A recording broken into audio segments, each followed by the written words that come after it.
இந்த வீடியோ பார்த்துக்கிட்டு இருக்க உங்களுக்கு ஆன்டி ஆக்சிடென்ட் ஃபுட்ஸ்னா என்னன்னு கொஞ்சமாவது ஐடியா இருக்கும். பட் ஆன்டி ஆக்சிடென்ட்னா என்னன்னு தெரியுமா? பார்க்கலாமா?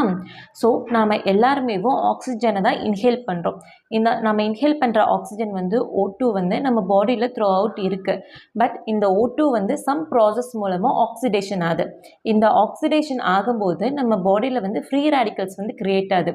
ஸோ எல்லார் பாடிலையும் இது இருக்கும் தான். பட் அது ஒரு மினிமல் ரேஞ்சில் இருக்கும்போது நமக்கு பிரச்சனை இல்லை. அதுவே இந்த ஃப்ரீ ரேடிக்கல்ஸ் ஹை ஆகும்போது நம்ம பாடியில் வந்து ஒரு ஆக்சிடேஷன் ஸ்ட்ரெஸ் வந்து கிரியேட் ஆகுது. ஸோ இது கிரியேட் ஆகிறது மூலமாக நம்ம பாடியில் இருக்க டிஷ்யூஸ் எல்லாம் டேமேஜ் பண்ணுது. Kidney disease and heart disease எல்லாம் காஸ் பண்ண சான்சஸ் இருக்குது. ஓகேவா? ஸோ அதனால முடிஞ்ச அளவு இந்த ஆக்சிடேஷனை வந்து கம்மி பண்ணணும்.